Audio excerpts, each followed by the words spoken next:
시청자 여러분 안녕하십니까. 옴부저맨 코너입니다. 뉴스 브리핑에 대한 시청자 여러분들의 반응을 알아보는 코너인데요. 이 코너 역시 김문현 대표가 요즘 사업이 너무 잘 돼가지고 바쁘셔서 제 혼자 당분간 좀 진행하도록 하겠습니다. 그럼에도 불구하고 이런 코너들이 진행되는 부분은요, 우리 뉴스 브리핑은 시청자들과 항상 의견을 같이 한다. 여기서 모든 시청자는 아닙니다. 생각이 비슷한 시청자와 같이 가지요. 생각이 다른 분들은 그분들이 맞는 데 가셔서 하시면 됩니다. 그래서 시청자분들의 의견을 좀 소개하겠는데요. 최근에 중국과의 사드 문제에 대한 지금 우리 사회의 분노 내지 또 의견 충돌이 굉장히 심해지고 있는데요. 이 송영길 의원 등 7명이 중국에 갔다 와가 왕이 중국 외교부장을 만나고, 그 사람 많이 출세했어요. 몇 년 전에 중국의 외교부 대변인으로 주로 등장했는데, 그 사이에 중국의 외교부장, 한국 같으면 윤병세 외교통상부 장관급에 올랐는데요. 그 사람을 만나서 7명이 머리를 조아리고, 그 다음에는 차관보가 저녁을 사는데 가서 우리 한국에 대해서 좀 이렇게 우리가 집권하면 사드 다시 생각을 하기로 했으니까 좀 풀어주라, 관광객도 좀 풀어주라, 전세기도 좀 풀어주라는 걸 거기 다 전달해버리고, 원래 이 해당 부서를 방문하기로 한 것도 싹 접어버리고, 그 다음 날에는 중국 사람들을 만나가지고 사드에 대한 중국 사람들의 분노를 강의 듣고 왔은 게 전부입니다. 그렇다 와서 송영길 의원은 언론에다 인터뷰를 하면서 중국의 사드 보고 이제 시작도 안 됐다, 이제 맛배기다고 중국 사람의 협박을 마치 한국민들에게 대신 전달하는 역할을 하는데요. 과거 청나라나 원나라나 명나라에 중국의 사신이 한국 와서 고함 치던 모습을 연상시켜서 나라 꼴이 이리 가면 되나 하는 걱정이 있습니다. 자, 아론 몰트님, 시키지도 않았는데 스스로 가랭이로 기어 들어가서 이완용이 왜 구한말 일본의 나라를 팔았겠습니까? 스스로 기어 들어간 겁니다. 기어 들어가도 상식적인 나라가 아닌 비상식적, 패권 폭력적 공산주의 밑으로 기어 들어가네요. 대단합니다. 중국과 더불어당. BS 전님, 새벽에 뉴스 보고 정말 우라통이 터져서 미치는 줄 알았습니다. 겨우 중국 외교부장한테 가서 송영길이 조아리는 모습을 보니 정말 미친 것들이 아닌가. 뭐 때문에 저짓거리를 하고 다니는가. 내가 낸 세금으로 먹고 사는 놈들이 중국에 있는 기업들이 니들이 온다고 뭐가 달라질 줄 아나. 절대로 나라의 힘을 키워야지. 웬 미친 짓인가. 저것들을 어떻게 해야 되나. 정말이지 능지 처참을 해도 시원치 않다. 그 다음에 조S님, 대통령이 천안문 막루에 올라갔던 시절보다 지금이 더 친중 사대주의가 심해졌는데 이걸 계속 보도하는 분은 소장님밖에 안 계신다는 것에 분노를 하고 있습니다. 트럼프는 취임 전부터 중국 손봐주기를 하려고 하고 일본, 베트남은 이것을 편성하면서 중국을 압박하고 있는데 유독 이 나라만 지랄입니다. 이분은 지읒하고 리얼을 했는데 뭐 지랄이라고 제가 읽어도 크게 편차는 없을 것 같습니다. 트럼프는 오바마와 달라서 현 정권처럼 미국 이용하면서 중국에 달라붙는 꼼수 전혀 안 먹힙니다. 미군 몰아내서 자주 국방하면서 북한처럼 10년 복무하거나 이스라엘처럼 여군 징집할 깡이 없으면 저따위 짓은 집어치워야 합니다. 이채영님, 좀 다르지만 중국을 대륙이라 부르지 마세요. 우린 땅덩어리가 넓어서 생각 없이 부르지만 그들은 그 이상의 의미로 대륙이라는 말에 굉장한 자부심과 우월감을 갖습니다. 미국, 러시아, 인도 등에는 대륙이라 말 안 쓰잖아요. 그들은 한국을 비속어로 부르는데 우리는 대륙하니 한심합니다. 이것도 사대입니다. 알아서 기는 말이죠. 한스한님, 모처럼 마셔본 사이다처럼 시원한 느낌이군요. 문재인에게 대신 부탁해 주시면 감사하겠소. 제 부모, 문재인 지금 후보 부모님 이야기하겠죠. 제 부모 흥남 철수할 때 타고 온 군함이 어느 나라 것이었나 잊지 말라고. 이 흥남 철수할 때 미군 군함이 거기에 실은 미군 탱크고 물자를 싹 다 버리고 그래도 한국 피난민들을 싣고 와야 되겠다고 실었습니다. 10만 명이 넘는 사람이 이 군함에 또 거기에 지원하러 갔던 상선에 다 태워서 왔습니다. 만약에 미군이 군인을 아닌 사람을, 피난민을 미군 배에는 태울 수 없고 그 피난민 중에는 북한 첩자도 있을 수 있다. 그래서 만약에 거부했다라면 10만 명이 넘는 한국의 민간인들은 10만 명이 훨씬 넘었죠. 아마 북한에서 전부, 그분들은 기독교를 믿거나 당시 김일성 체제에 반대하거나 북한 땅이 싫어서 한국으로 내려가야 되겠다. 한국군과 유엔군이 올라와서 해방이 되는 줄 알았는데 또 밀려서 내려가니까 우리도 이참에 영원히 남한으로 내려가야 되겠다 했던 사람들입니다. 그래서 미군 군함을 타고 거제도에 내려서, 그래서 거제도에서 문재인 후보가 태어났던 겁니다. 그걸 잊지 말라는 거죠. 그리고 윤병세 외무장관에게도 한 말씀 해주세요. 무엇이 역사의 올바른 인식인지 정신대 동상 세계 도처에 세워놓고 이웃나라 일본 창피주며 도난품 받아내는 게 소위 역사의 인식이라고 생각하느냐고. 별 재미없이 늙어가는 재미교포 창피스러워서 밤잠을 설치고 있어. 밤잠 설치지 마십시오. 대한민국 파이팅님, 집에 깡패 새끼가 들어와서 무단 점령하고 총칼로 위협하고 있습니다. 경찰에 도움을 청해서 몰아내야 하는데 그 깡패 새끼 뒤봐주는 놈 더 큰 깡패 새끼에게 머리를 조아리고 있습니다. 중국 보낸 새끼들, 중국에 간 새끼들, 나라 팔아먹을 간신배 매국노입니다. 그 다음에 신공식님, 중공군은 50년 6월 25일에 제일 먼저 압록강을 건너 한국을 공격하여 한국군 수십만 명을 화염 방사기로 태워 죽인 가장 야만적인 공산적국이라는 것을 한국 국민들은 한순간도 잊지 말아야 됩니다. 저는요, 일본하고 우리하고는 스스로 나라를 갖다 바쳤지 전쟁을 한번 제대로 안 했습니다. 독립하시는, 운동하시는 분들이 부분적으로 전투를 하기는 했지만은, 그런데 중공군은 자기 나라의 전쟁이 아닌 부분에 공연히 개입하여 한국과 유엔군 수십만 명을 죽인 사람들입니다. 그 부분에 대해서 그것이 53년까지 진행이 되었는데요. 한국의 통일을 막고 한국군과 한국 민간인, 유엔군, 미군 등을 수십만 명을 죽인 중공인군에 대해서는 왜 우리가 적대감을 눈꼽만큼도 갖지 않는가? 이것도 정말 희한한 일입니다. 우리가 마지막으로 전쟁을 치른 나라는 중국입니다.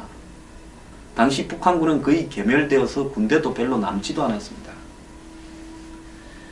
마야마야님, 한미동맹이 걸린 사드 문제는 중국까지 쫓아가서 머리 조아려 엎어졌고, 한일 문제는 또 소녀상을 세워 한일 간 통화수합이나 영사소환이야 등등 긁어 피를 내고, 중국도 일본도 이참에 한국을 길들이게 하네요. 일본은 우리에게는 여러 면에서 보고 살아야 하는데 잘 좀 풀면 안 될까? 오만 대한민국의 자존심을 다 구겨서 쓰레기통에 처박아 놓고 간사한 중국의 계략이나 휘말려 한 끼의 식사 대접에 히히거리며 황송해하는 저 7마리 바퀴벌레, 배알도 없는 버러지 놈들아, 나라 문서를 빼다 주라. 김태영님, 태영김님, 중공의 본질은 안 변한다고 봅니다. 당이 국가 민족보다 위, 자유 중국 체제가 돼야 서로 믿을 수 있다고 봅니다. 중공 신시 교주와 북 김씨 교주 같은 꼴이니 서로 친하죠. 중공의 신시 교주가 누군가 모르겠네. 자, 중국 사실 이 한중 수교가 되기까지는 우리는 자유중국을, 대만을 중국이라고 불렀고 지금 중국은 중공이라고 불렀습니다. 그런데 어느 날 한국이 대만 자유중국에 우리가 중국과 중공과 수교를 하게 되었으니까 정말 미안하게 됐다. 그래서 이렇게 당신들의 좀 재산이나 이런 것들을 미리 좀 정리를 해달라 부탁을 하고 했어야 되는데요. 불과 일주일도 남기지 않은 채 그때 자유중국의 대사관부터 시작해서 모든 땅들을 다 중국한테 넘기겠다고 통보를 해버렸죠. 그때 자유중국은 아마 그래도 유일하게 아시아에서 자신들의 맹방이라고 생각하던 한국에 완전 뒤통수를 맞은 분노가 하늘을 찔렀습니다. 그래서 당시에 이 자유중국의 대만 타이완에서 엄청난 시위대가 한국 대사관으로 또 몰려가고 돌을 던지고 부터 한국과 이렇게 자유중국이 먼저 단교를 했죠. 그러면서 한국과의 비행편도 다 끊어버렸습니다. 이제 세월이 흘러가서 이런 일들이 마치 옛날 일처럼 생각이 드는데요. 자유중국은 이 북한이 6.25 전쟁을 도발했을 때 자신들의 군대를 보내서 장개석이 한국을 지켜주겠다고 미국과 유엔에 제안을 했는데요. 미국이 그렇게 되면 중공군이 개입을 할까봐 두려워서 거절을 했습니다. 그때 자유중국을 보고 여기 와서 같이 싸우자고 했으면 아마 수십만 명의 자유중국 군대가 한국에 와서 미국보다 훨씬 빨리 와서 싸웠을 겁니다. 결국 중공은 들어왔지 않습니까? 그때도 미국이 또 오판을 했죠. 자유중국군이 들어오거나 안 들어오거나에 관계없이 중공군은 들어왔습니다. 근데 그때 중공군이 투입한 사람도요, 한 300만 명 정도 이상의 포로를, 자유중국군 포로를 잡았습니다. 장개석 군대를요, 국민당군을. 그 포로를 총 몇 자리 줘가지고 앞에 총알바지로 내보내고 뒤에는 진짜 총이나 무기를 가진 공산당 군대가 왔던 겁니다. 자, 이런 역사들을 생각하면요, 우리가 오늘날 이런 중국과의 관계 이런 것도 실용적인 관점에서 생각을 하고 이렇게 해야 되지만, 중국이 지금 전 세계를 상대로 자신들이 마치 유일한 초강대국인 양 이렇게 설치는 과정 속에서 우리 한국을 바라보는 시각은 과거 명청, 송, 원나라의 속국 정도로 지금 바라보면서 대하고 있는데요. 우리가 작지만은 자존심을 세우고 강하게 여기서 버텨야 살아남을 수 있는 겁니다. 중국은 자신들의 경제력을 가지고 한국을 녹이겠다고 하는데 아마 한국이 망하기 전에 저는 중국이 먼저 해체될 거라고 생각을 합니다. 중국 내에 있는 수많은 모순들, 오늘날 중국이 계속 이렇게 발전할 수 있을 거라고 봅니까? 저는 이미 중국이 붕괴와 내리막은 시작되었다고 봅니다. 중국이 언제까지나 민주주의를 외면하고요, 공산당 일당 독재에 의한 저런 형태의 약탈적 자본주의를 갈 수 없다고 저는 보고 있습니다. 그렇기 때문에 우리가 중국을 바라보는 관점은 본질적으로 중국은 북한을 버리지 않는다. 그리고 중국은 한국을 자신의 속국처럼 생각을 한다. 중국은 미국에서 한국을 떼내어서 한미일 삼각안보 구도를 깨고 한국이 제일 약한 골이라고 생각한다. 약한 데를 자꾸 칩니다. 이제 박근혜 대통령이 탄핵이 되어서 이제 야권으로 정권이 넘어가게 되면 중국은 한국을 미국에서 떼내어서 자신의 손아귀로 넣을 수 있다고 생각을 하고요. 지금 아주 신이 났을 겁니다. 자, 박 대통령이 잘못한 부분이요, 왜 집권하는 동안에 그렇게 중국에 붙어서 그 난리를 치다가 또 마지막에는 그 난리를 친 덕분에 미국으로부터 경고를 받고 논리적으로 사드를 배치한다고 처음부터 주장하면서 정책으로 밀어붙였으면 공개적으로 사드 배치에 대해서 국민들 다수가 흔들리지 않고 공감을 할 건데, 사드는 무슨 생각하지도 있지 않고 꿈에도 생각하지 않고 논의하고 있지도 않다라고 해놓고는 갑자기 미국 마지막 경고를 받고 사드로 돌았습니다. 그러면서 갑자기 또 일본하고 사이좋게 지내라는 미국의 경고를 받고 또 돌았습니다.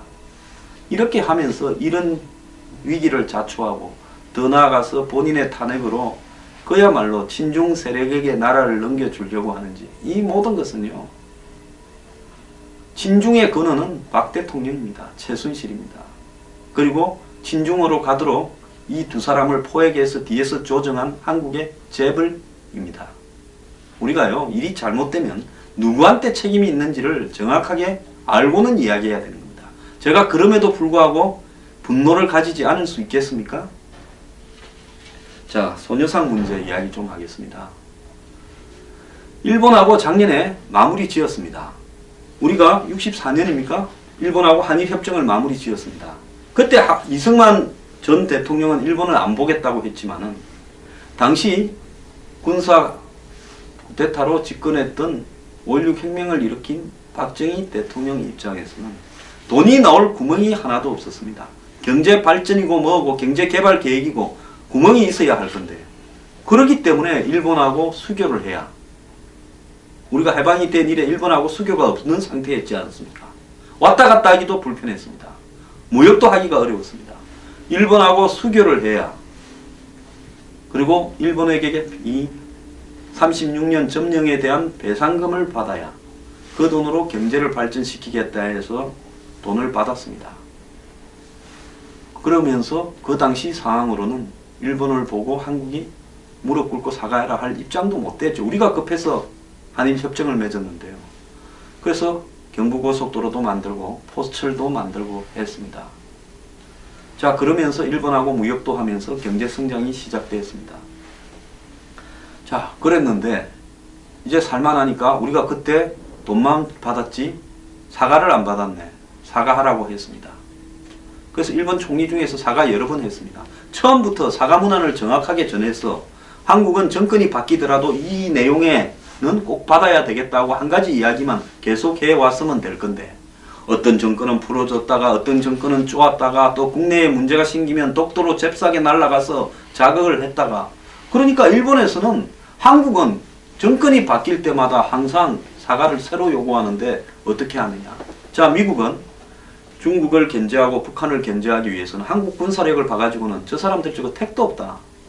그러면 일본과 미국이 정보와 군사력 그리고 미사일 방어 체제를 다 공유해야 중국과 북한을 견제할 수 있다. 그래서 한미일 삼각 안보 구도를 만들라니까 이제 그때부터 한국의 종북 좌파 세력들은 위안부 문제를 들고 나왔습니다.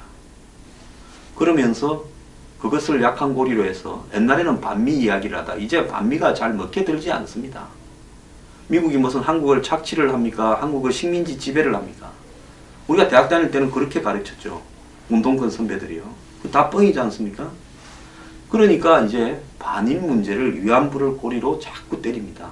한국이 일본하고 붙지 말아라.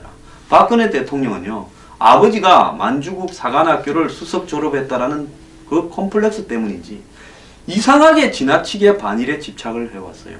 또 중국의 주문을, 중국이 한국하고 일본이 사이좋게 지내는 걸 가장 싫어했죠. 그걸 받아서 그랬는지요.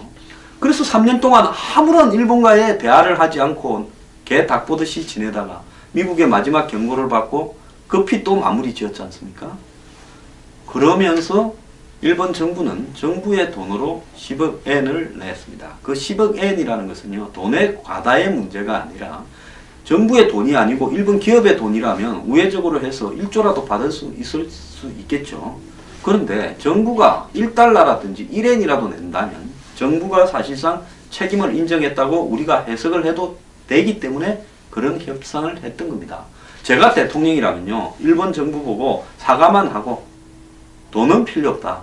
나중에 일본이 이 모든 사실을 진심에서 다시 사과를 할 때 그때 받겠다고 하고 한국 돈으로 하겠습니다.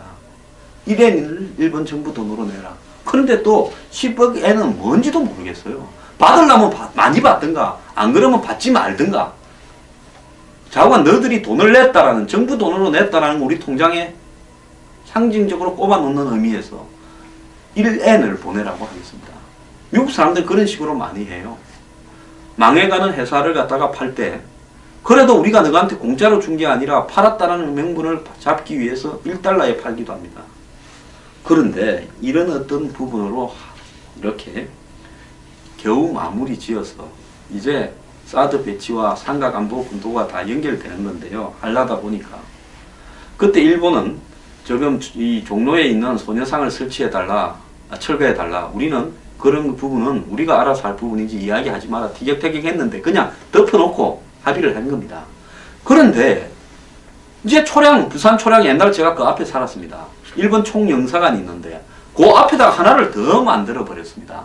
그래서 구청에서 허가받지 않고 설치했다 해서 철거했는데 야당 후보들까지 나서서 뭐라 하니까 요즘 시대가 이러니까 그냥 또 하나 설치돼 버렸습니다. 그러니까 일본이 난리를 치고 있는 겁니다. 자, 한번 들어보겠습니다. 문슈 분, 여러분 문재인 씨는 자칭 준비된 대통령이라 했습니다. 네, 맞습니다. 아주 잘 준비된 대통령감이지요. 1번 사드 반대, 2번 개성공장 10배 확장, 3번 안보 폐지, 4번 미군 철수, 5번 김정은 초청, 6번 이북에 먼저 간다. 전부 김정은을 위해 대통령으로 준비되어 있네요. 아주 철저히 준비가 잘 돼 있네요. 자, 김정은이 맨손으로 북에 오라고 할까요? 핵 만든 돈 가지고 오라 하지 않겠습니까? 자, 박석정님, 위안부 문제는 참 어렵네요. 과연 우리 정부나 국민들은 위안부 피해자들을 위해 뭘 했나요? 국가 간에 합의도 했고 나라에서 할머니를 잘 설득하고 위로하고 보상해 드렸어. 이제는 과연 언제까지 과거사에 묶일 건가요? 일본인뿐만 아니라 다른 나라도 위안부가 있었다고 들었는데 그 나라들은 어떻게 했는지 이제는 마무리가 되어야 하지 않을까요? 박창규님, 대한민국 사람들 이중성 진짜 기가 막힙니다. 일본 제품은 정밀하고 좋다 하면서 공구나 자동차, 전자제품 더 나아가서 일본의 성인 비디오까지도 그렇게 열광하면서 정작 군사 외교 문제가 불거지면 무조건 반의를 하고 봅니다. 개인한테 이로운 건 괜찮고 국익에 도움이 되는 일을 하면 매국노 친일파입니까? 도대체 언제까지 위안부 탈핵만 할 겁니까? 남북 통일을 막은 당사자가 누구며 종전 후 60년간 아직까지 좌우 이데올로기에서 벗어나지 못하게 하는 주체가 누구였는지 제발 똑똑하게 아시길 바랍니다. 에릭 8888님, 진짜 위안부 할머니들 스스로 이제 그만 언급되고 얼마 남지 않은 여성을 편안히 조용히 지내시길 원할 겁니다. 위안부 할머니들이 그걸 원할 거라는 거죠. 그 주위에서 집요하게 선동하는 놈들이 문제입니다. 황 소장님 말대로 아주 불순한 의도를 가지고 있는 것 같습니다. 일본이 잘했다가 아니라 미래를 위해서 위안부는 이제 이 정도로 마무리를 해야 합니다. 베트남이 월남전 학살 반성해라고 하면서 한국 대통령이 무릎 꿇고 사과하라고 하면 사과할 수 있나요? 과거 역사, 특히 유럽 역사는 위안부보다 훨씬 더 무지막지한 경우도 많았습니다. 위안부 동상 세우듯이 하면 유럽이 동상으로 뒤덮여 있을 겁니다. 보톤 2314님, 중국한테 큰 소리 치면 무역해야죠. 미국 일본한테 큰 소리 치면 자주적인 권리. 아주 이런 역겨운 이중잣대 지겹습니다. 차라리 둘 다 굽실대든가 둘 다 큰 소리 치든가. 건해와 순실이 일당이 야당이나 나라 생각은 쥐뿔도 없어요. 국민들만 욕보죠. 이호연님, 한국 사람의 정신병적 자아 모순에 의아한 적이 한두 번이 아닙니다.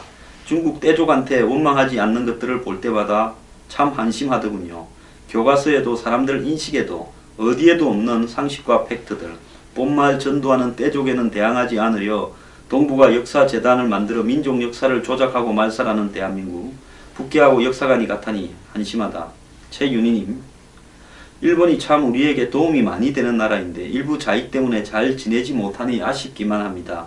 일본 가보면 모두들 이런 나라가 있느냐고 감탄하면서 왜 적대시하는지 이해가 안됩니다. 국익을 위해서라면 적과의 동침도 불사해야 합니다. 어리석은 짓은 이제 그만합시다. 자, 이분들이요 보수 꼴통분들이 아닙니다. 상식적인 이야기를 하는 겁니다. 한국이 월남전에 참여해서요, 물론 당시에 우리가 참전을 안 하면 미군을 뺏어가고 다시는 안 온다고 했기 때문에 우리는 미군이 있어야, 당시 뭐 한국이 북한보다 국력이 약했는데요, 60년대에 지킬 수 있었습니까? 그러니까 미군을 붙들어 놓기 위해서 한국군이 미군 대신에 전쟁이 벌어지는 월남으로 가서 5,000명 이상이 전사하셨지요. 자, 이 과정에서 한국군도 전쟁이다 보니 월남 양민을 학살하기도 했고 강간하기도 했고 이런 일들이 있었습니다. 자, 그래서 전쟁을 동반한 역사는 항상 이런 있어서는 안 될 비참한 일들을 갖다가 이렇게 반복하게 하는데요. 그 베트남과 지금 한국 간의 관계, 아마 아시아에서 가장 좋은 관계를 유지하고 있을 겁니다. 미국의 지금 상원 군사위원장이 대통령에 나갔다가 떨어졌던 존 맥케인인데요. 이 사람은 해군 조종사로서 비행기를 타고 갔다가 추락이 되어서 당시 월명군에게 포로로 잡혀서 5년간을 고문을 당해서 지금도 한쪽 팔을 잘 쓰지를 못합니다. 그럼에도 불구하고 월남은 이분을 초청을 해서 당시 월남과 미국이 수교를 할 때 지렛대로 삼았습니다. 그 사람은 지금 월남에 가면 가장 박수를 많이 받는 사람이 되었습니다. 그래서요, 역사라는 부분은 전부 그걸 다 밝혀내서 완벽하게 사과받고 잊지 말아야 된다는 게 아니라요, 저는 역사의 진리는요, 알고는 이때 잊어야 이렇게 역사가 필요할 때도 있다는 것을 우리가 알아야 됩니다. 독일하고 프랑스요, 1914년에 전쟁이 벌어져서 각각 아마 수백만 명이 죽었습니다. 1차 세계대전에. 그 다음에 1939년에 2차 세계대전이 벌어져서 각각 수십만 명이 죽었습니다. 전통적으로 버블 전쟁까지 포함하면 프랑스하고 독일은 자기들끼리 죽인 사람이 수천만 명일 겁니다. 그럼에도 불구하고 두 나라는 지금 EU의 핵심 국가가 되어서 가장 유럽에서 가까운 관계를 유지하고 있습니다. 그 두 나라는 45년까지 엄청나게 서로 죽였습니다. 자, 치욕적인 역사는요, 우리 내부에서 먼저 청산해야 됩니다. 우리가 제대로 청산했습니까? 우리가 일본한테 사과를 그렇게 집요하고 완벽하게 요구할 만큼 우리 내부의 역사가 청산이 되었습니까? 우리는 이미 청산이 제대로 안 된 채 왔습니다. 그럼 이제 와서 그걸 또 청산하겠다는 것도 불가능합니다. 역사가 그렇듯이요. 잊을 거는 잊고 정리할 거는 정리해 가면서 미래지향적으로 가야 된다고 봅니다. 오늘 업무점행 코너 좋은 글을 달아주신 회원 여러분께 또 시청자 여러분께 감사드립니다.